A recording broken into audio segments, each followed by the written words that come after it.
محترم سامعین، اسلام کا بنیادی رکن عقیدہ توحید ہے۔ یہ وہ بنیاد ہے جس پر عمارت کھڑی ہوگی۔ اگر یہ بنیاد کمزور ہے تو اس پر کھڑی ہونے والی عمارت کمزور ہے، اور اگر یہ بنیاد مضبوط ہے تو اس پر کھڑی ہونے والی عمارت بھی مضبوط ہے۔ عقیدہ توحید کی مثال قرآن کریم میں مضبوط درخت سے دی گئی ہے، جس کی جڑیں زمین میں پیوست اور راسخ ہیں۔ جڑیں اتنی مضبوط ہے کہ تیز رفتار ہوا اس درخت کو ہلاتی تو ہے لیکن گرا نہیں سکتی۔ جب عقیدہ توحید انسان کے دل میں مضبوط ہوگا، اس کے اوپر حالات کے پہاڑ آئیں گے، وہ اس کو ہلا تو سکیں گے، پریشان تو کر سکیں گے، لیکن اس کو گرا نہیں سکیں گے۔ یہ اپنے ایمان سے متاثر پریشان نہیں ہوگا، اپنے ایمان کو غیر جانب گرنے نہیں دے گا، اس کا ایمان مضبوط ہوگا۔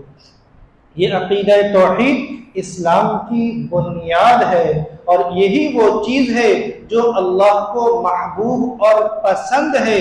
اس کے علاوہ اگر کوئی اور چیز ہوگی، وَمَن يَبْتَغِ غَيْرَ الْإِسْلَامِ دِينًا فَلَن يُقْبَلَ مِنْهُ۔ اگر عقیدہ توحید میں کمزوری ہے، انسان جتنے چاہے اعمال کر لے، فَلَن يُقْبَلَ مِنْهُ، اللہ فرما رہے میرے پاس تیرا کوئی عمل قبول نہیں ہے۔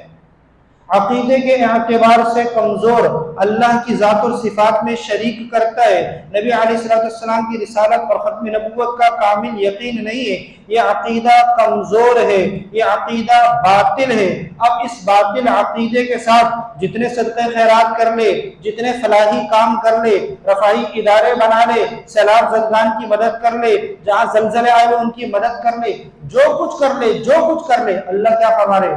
وَهُوَ فِي الْآخِرَةِ مِنَ الْخَاسِرِينَ۔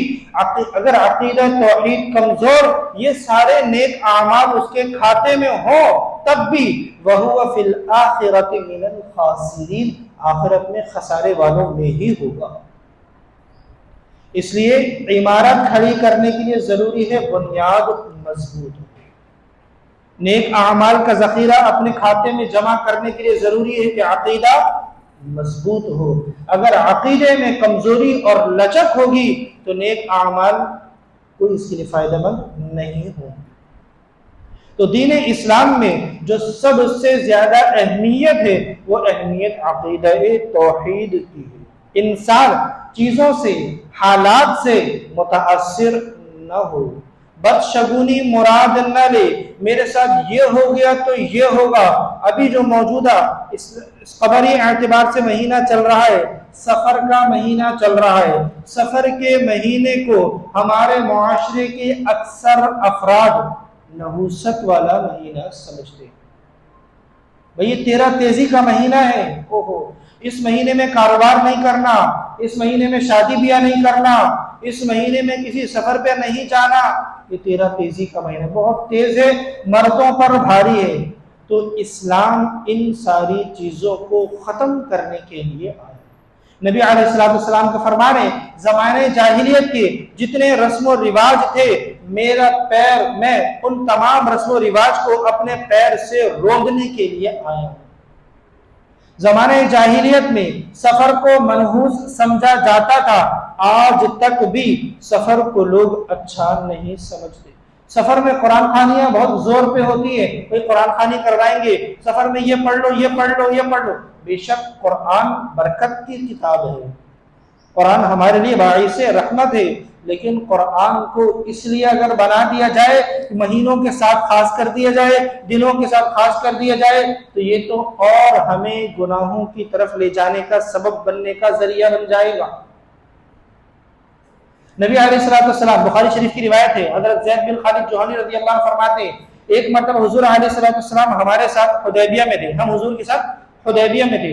حدیبیہ میں حضور صلی اللہ علیہ وسلم نے فجر کی نماز پڑھی۔ فجر کی نماز کے بعد رات بارش ہوئی تھی۔ فجر کی نماز کے بعد حضور علیہ السلام کی عادت شریفہ تھی، حضور علیہ السلام ہماری طرف چہرہ کر کے بیٹھتے، کسی نے کوئی سوال کرنا ہوتا تو سوال کرتا، حضور جواب دیتے، کسی نے خواب دیکھا ہوتا تو بتاتا، حضور تعبیر بتاتے۔ جب حضور ہماری طرف گھوم کر بیٹھے، حضور علیہ السلام نے فرمایا کہ آج کی رات کیا ہوا کون جانتا ہے؟ صحابہ کہ یا رسول اللہ اور اس کے رسول بہتر جانتے ہیں۔ آپ صلی اللہ علیہ وسلم نے فرمایا آج کی رات بعض لوگوں نے ایمان کے ساتھ گزاری اور بعض لوگوں نے کفر کے ساتھ گزاری۔ آج کی رات بعض لوگوں نے ایمان کی حالت میں گزاری اور بعض لوگوں نے کفر کی حالت میں گزاری۔ صحابہ حیران تجسس میں، یا رسول اللہ ایسا کیا ہو گیا؟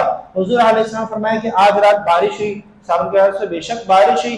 فرمایا اس بارش ہونے کو بعض لوگوں نے اللہ کی طرف محمول کیا کہ اللہ نے اپنی رحمت کو برسایا، اللہ کی طرف سے بارش ہوئی، اور بعض لوگوں کو یہ کہتے ہوئے سنا فلاں ستارے کی گردش سے اور فلاں سیارے کی گردش سے یہ بارش ہو رہی ہے۔ اور جن لوگوں کا عقیدہ ستاروں اور سیاروں پر ہے، یعنی کہ وہ اس کے اندر سبب سمجھتے ہیں، اس کے اندر اثر سمجھتے ہیں کہ سبب سیارے کے اندر، اس ستارے کے اندر یہ صلاحیت ہے وہ بارش برسا سکے، اس نے کفر کیا۔ تو میں عرض کر رہا تھا عقیدہ توحید یہ اللہ کی ذات پر کامل ہونا ضروری ہے۔ وقت کے اعتبار سے، زمانے کے اعتبار سے، کسی مہینے کے اعتبار سے اس میں تاثیر سمجھنا کہ یہ ہمیں نفع پہنچا سکتا ہے، یہ نقصان پہنچا سکتا ہے، یہ اللہ اور اس کے رسول کی تعلیمات کے سخت خلاف۔ بلکہ ایک روایت میں آپ علیہ السلام فرمائے، حدیث قدسی اللہ ارشاد فرماتے ہیں یؤذینی ابن آدم یسب الدہر وانا الدہر بید الامر اقلب اللیل والنہار۔ اللہ فرماتے حدیث قدسی یؤذینی ابن آدم، ابن آدم مجھے تکلیف دیتا ہے، یسب الدہر وہ زمانے کو برا بھلا کہتا ہے، وانا الدہر اور زمانہ میں ہوں۔ یہ دن رات یہ اللہ کے بنائے ہوئے ہیں۔ یولج اللیل فی النہار ویولج النہار فی اللیل، دن سے رات کو نکالنا، رات سے دن کو نکالنا، یہ اللہ فرما رہے میرے اختیار میں۔ یقلب اللیل والنہار، دن رات کی گردش، دن رات کو بدلنا، رات سے دن کو لے آنا، دن سے رات کو لے آنا، یہ اللہ کی نشانیوں میں سے ایک نشانی ہے۔ ان فی ذلک لعبرۃ لاولی الابصار، یہ دیکھنے والوں کے لیے نشانی ہے۔ جعل لكم الليل سرمدا الى يوم القيامه من اله غير الله ياتيكم بضياء، اللہ فرما رہے اگر میں رات لے آؤں تم میں کوئی ہے طاقت والا جو دن کی روشنی نکالے۔ جعل لكم النهار سرمدا الى يوم القيامه، اگر میں دن لے آؤں ہمیشہ کے لیے، ياتيكم بليل، تم میں کوئی قدرت والا ہے کہ رات لے کر آئے، تسکرون فی، اس میں آرام کرے، کوئی نہیں۔ تو اللہ فرما رہے یؤذینی ابن آدم، ابن آدم مجھے تکلیف دیتا ہے، یسب الدہر وہ زمانے کو برا بھلا کہتا ہے، وانا الدہر اور زمانہ میں ہوں، بید الامر ساری چیزیں میرے قبضے میں۔ اچھا، زمانے جاہلیت میں جو سفر کو برا سمجھا جاتا تھا، ابن اثیر رحمۃ اللہ علیہ نے تاریخ کی کتاب الکامل میں لکھا ہے، زمانے جاہلیت میں جو سفر کے مہینے کو یہ لوگ منحوس سمجھتے تھے، اس کی کیا وجہ؟ سفر کا ایک معنی آتا ہے خالی ہو جانا، سفر، صاد سے اس مہینے کا جو نام ہے سفر، صاد فارا سفر، سفر کا ایک معنی ہے خالی ہو جانا۔ وہ کیا ہے کہ عرب کے لوگ زمانے جاہلیت میں حرمت والے مہینوں میں جنگ نہیں کرتے تھے، پورے سالہ سال ان کی جو جنگیں چلتی تھی، جب یہ حرمت والے مہینے 4 آ جاتے تھے تو اس میں جنگ نہیں کرتے تھے۔ 3 حرمت والے مہینے پے در پہ، ذوالقعدہ، ذی الحجہ اور محرم، یہ 3 حرمت والے مہینے ایک ساتھ۔ اب ان 3 مہینوں میں جنگ نہیں ہوئی، جنگ رکی ہوئی تھی۔ اب جو ہی محرم ختم ہونے کے بعد سفر کی ابتدا ہوتی تھی، یہ سارے کے سارے مرد جنگ کے لیے نکل جاتے تھے۔ اب جب مرد جنگ کے لیے نکلتے کچھ زخمی ہو جاتے، کچھ مر جاتے، گھر خالی تھے. تو اس کی وجہ سے یہ عورتیں کہا کرتی تھی سفر کا مہینہ منحوس ہے کہ اس میں ہمارے گھر خالی رہتے ہیں، اس میں ہمارے مرد مر جاتے ہیں، عورتیں بیوہ ہو جاتی ہیں، بچے یتیم ہو جاتے ہیں، تو یہ مہینہ منحوس ہے. اپنے فعل کی طرف اس کی نسبت نہیں کر رہے کہ ہمارا فعل غلط ہے، ہم جنگ کے لیے نہیں کر رہے، اپنے فعل کی طرف نسبت نہیں کر رہے، بلکہ اس کی نسبت اللہ کی طرف یا مہینے کی طرف کر رہے. تو اس لیے سفر کو وہ کہتے تھے یہ نحوست کا مہینہ ہے. آج بھی باقی ماندہ لوگ جو رسم و رواج کے اعتبار سے بر صغیر ہندوستان میں رہنے کی وجہ سے جو ان کے رسم و رواج تھے وہ آج مسلمانوں میں بھی آ چکے ہیں. بھائی دائیں آنکھ پھڑک رہی ہے، کچھ اچھی بات سننے کو ملے گی، ہاتھ میں سیدھے کھجلی ہو رہی ہے، پیسہ آئے گا، عجیب عجیب. کوا نے کچھ کائیں کائیں کر دی گھر کے اوپر آ کے، بھائی مہمان آنے والے ہیں، رات کو جھاڑو نہیں دینا، بے برکتی آئے گی. یہ مسلمانوں کے کرنے کے کام نہیں. وما اصابکم من مصیبت فبما کسبت ایدیکم ویعفو عن کثیر. اللہ فرمانے جو برائی نحوست تمہیں پہنچتی ہے وہ تمہارے اپنے عملوں کی وجہ سے ہے. قوم سمود نے حضرت صالح علیہ السلام کی طرف نسبت کی اپنے گناہوں کی نحوست جو آ رہی تھی، جو اس کی وجہ سے عذابات، پریشانیاں، تکالیف آ رہی تھی، اس کی نسبت حضرت صالح علیہ السلام کی طرف کرے. قالوا طیرنا بک وبمن معک. اے صالح جو ہمیں نحوست پہنچ رہی ہے وہ تم اور تمہارے ساتھیوں کی وجہ سے پہنچ رہی ہے. طائرکم عند اللہ، یہ تمہیں نحوست پہنچی ہے صالح فرمایا یہ اللہ کی طرف سے، یہ تمہارے اپنے عملوں کی وجہ سے. وما اصابک من سیئۃ فمن نفسک، جو تمہیں برائی پہنچ رہی ہے وہ تمہارے اپنے عمل کے کرتوتوں کی سزا ہے. تم اپنے عملوں کو نہیں دیکھ رہے، تمہارا عمل برا ہے. من یعمل سوءا یجز بہ، جو برا عمل کرے گا اس کو اس کا بدلہ برائی کی صورت میں ملے گا. اچھا عمل کرے گا، اچھی زندگی گزارے گا تو اللہ اچھے ثمرات اور نتیجے مرتب فرمائیں گے. لیکن اگر اپنی زندگی خراب گناہوں میں گزری ہوئی، غلط عقیدوں کے ساتھ زندگی گزر رہی اور امید یہ رکھے اللہ ہمارے ساتھ اچھائی کا معاملہ فرمائے، تو ایسا نہیں ہوگا. جو انسان بوئے گا وہی کاٹے گا. گندم بو کر امید کرے گیہوں کاٹوں چاول کی فصل ہوگی، ایسا نہیں ہوگا. جس چیز کی انسان محنت کرے گا، جو عقیدہ انسان کے دل میں ہوگا، نتیجہ اور ثمرات کے اعتبار سے وہی انسان کے ساتھ حالات آئیں گے. تو اس لیے یہ سفر کا مہینہ، اس کو منحوس سمجھنا، اس کی اسلام میں کوئی حیثیت نہیں ہے. آپ علیہ السلام نے فرمایا ایک مرتبہ، جو روایت ہے بخاری شریف کی روایت ہے، لا عدوى ولا طیرہ ولا سفرہ، یہ پوری روایت آپ علیہ السلام ایک مرتبہ بیان فرما رہے تھے کہ کسی کی بیماری کسی کو نہیں لگتی. صحابہ نے عرض کیا یا رسول اللہ ہم دیکھتے ہیں اگر کوئی خارشی اونٹ دوسرے صحیح اونٹوں کے ریوڑ میں شامل ہو جاتا ہے تو اس کو بھی خارش لگ جاتی ہے. حضور علیہ السلام نے فرمایا کہ یہ جو خارش لگ رہی ہے یہ اس اونٹ کی وجہ سے نہیں لگ رہی، یہ تو اللہ کے چاہنے سے لگ رہی ہے. اگر تم اس اونٹ کو یہ سمجھو کہ اس اونٹ کی وجہ سے خارش لگ رہی تو یہ بتاؤ اس پہلے اونٹ کو خارش کہاں سے آئی؟ جب پہلے اونٹ کو خارش اللہ کی طرف سے آ رہی ہے، اس میں یہ تم نہیں سمجھ رہے کہ کسی کی وجہ سے آ رہی ہے، تو پھر باقی اونٹوں میں تم یہ عقیدہ کیوں رکھ رہے ہو؟ یہ عقیدہ باطل ہے کہ ایک بیمار ہو گیا تو اس کی وجہ سے سارے لوگ اس کی بیماری سے متاثر ہوں گے. یہ عقیدہ اسلام میں اس عقیدے کی کوئی جگہ نہیں بنتی. اسی طرح فرمایا ولا سفر، سفر کو اسلام میں کیا نام دیا گیا؟ سفر المظفر یا سفر الخیر. مظفر اور خیر یہ کامیابی اور بھلائی کے لیے استعمال ہوتا ہے کہ یہ سفر کا مہینہ بھلائی اور خیر کا مہینہ ہے. جس طرح دیگر مہینے اس میں بھی اچھائی اور برائی دونوں وجود میں آ سکتی ہے، اس طرح سفر میں بھی اچھائی اور برائی دونوں وجود میں آ سکتی ہے. لیکن اگر کسی نے اس سفر کے مہینے کی وجہ سے شادی بیاہ سے رکا، یہ سمجھا کہ سفر کا مہینہ ہے کاروبار نہیں کروں گا، یہ سمجھا سفر کا مہینہ ہے کسی سفر میں نہیں جاؤں گا، تو اس نے شرک کیا.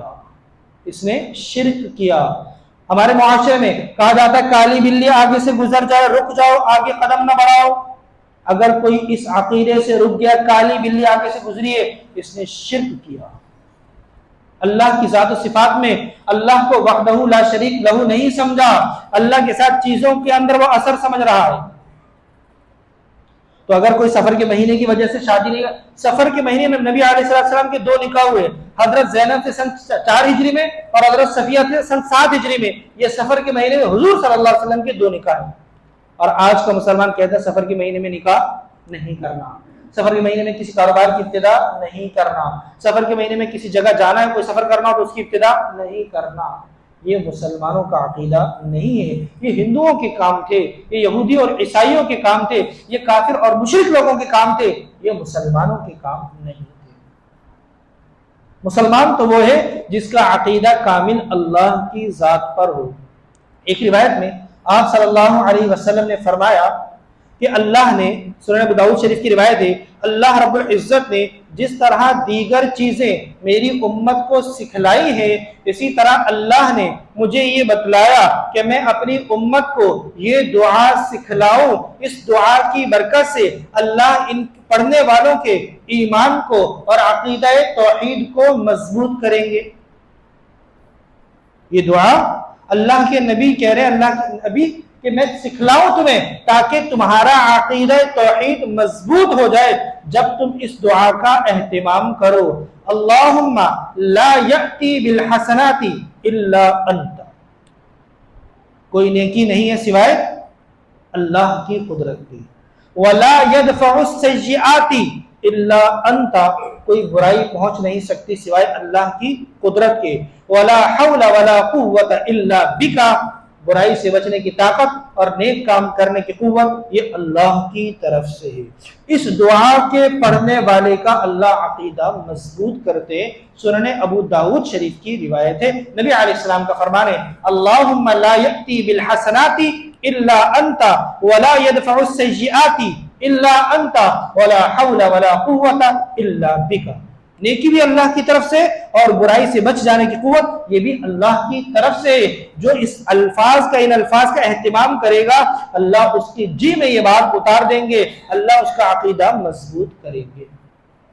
نبی علیہ السلام کو ایک فرمان ہے، آپ علیہ السلام نے فرمایا کہ مجھے ساری امتیں دکھلائی گئی، کہ مجھے آدم کی بھی امت دکھلائی گئی جو آدم کے لوگ تھے، مجھے عیسیٰ کی بھی امت دکھلائی گئی، موسیٰ کی بھی امت، ابراہیم کی امت، ساری امتیں مجھے دکھلائی گئی۔ کسی امت میں نے دیکھا کسی نبی کی جو ماننے والے اس میں افراد 2 4 6، کسی میں 100، کسی میں 1000۔ میں نے اپنی امت کو دیکھا تو میرا جی خوش ہو گیا کہ میری امت کی تعداد سب سے زیادہ ہے۔ تو اللہ مجھ سے مخاطب ہو کر فرمایا، اے نبی کیا آپ اس بات سے خوش ہیں کہ آپ کی امت سب سے زیادہ ہے؟ میں نے کہا اللہ بے شک میں اس بات سے خوش ہوں۔ اللہ نے فرمایا ایک اور آپ کو خوشخبری نہ سنا دوں؟ اللہ کے نبی نے فرمایا یا اللہ بے شک ضرور سنائیے۔ اللہ نے فرمایا اے نبی میں آپ کی امت کے ان میں سے 70,000 افراد کو بغیر حساب کے جنت میں داخل کروں گا۔ اللہ فرما رہے اے نبی میں آپ کی جو امت ہے، جو افراد نظر ان میں سے 70,000 کو بغیر حساب کے جنت میں داخل کروں گا۔ صحابہ کے سامنے حضور علیہ السلام نے یہ فرمان سنایا، صحابہ نے کہا یا رسول اللہ وہ 70,000 خوش نصیب کون ہوں؟ وہ 70,000 خوش نصیب کون ہوں گے؟ حضور صلی اللہ علیہ وسلم نے فرمایا یہ وہ 70,000 ہوں گے جو عقیدے کے اعتبار سے مضبوط ہوں گے، جو بدشگونی کسی توہم پرستی کا شکار نہیں ہوں گے، جو تعویذ گھنٹوں میں پڑھنے والے نہیں ہوں گے، وَعَلَىٰ رَبِّهِمْ يَتَوَكَّلُونَ ان کا مکمل بھروسہ اللہ کی ذات پر ہوگا۔ تو اللہ ایسے 70,000 افراد کو ان میں سے چن کر جنت میں داخل فرما دے۔ اللہ ہم سب کا بھی شمار ان میں فرما دے۔ وآخر دعوانا ان الحمد للہ رب العالمین۔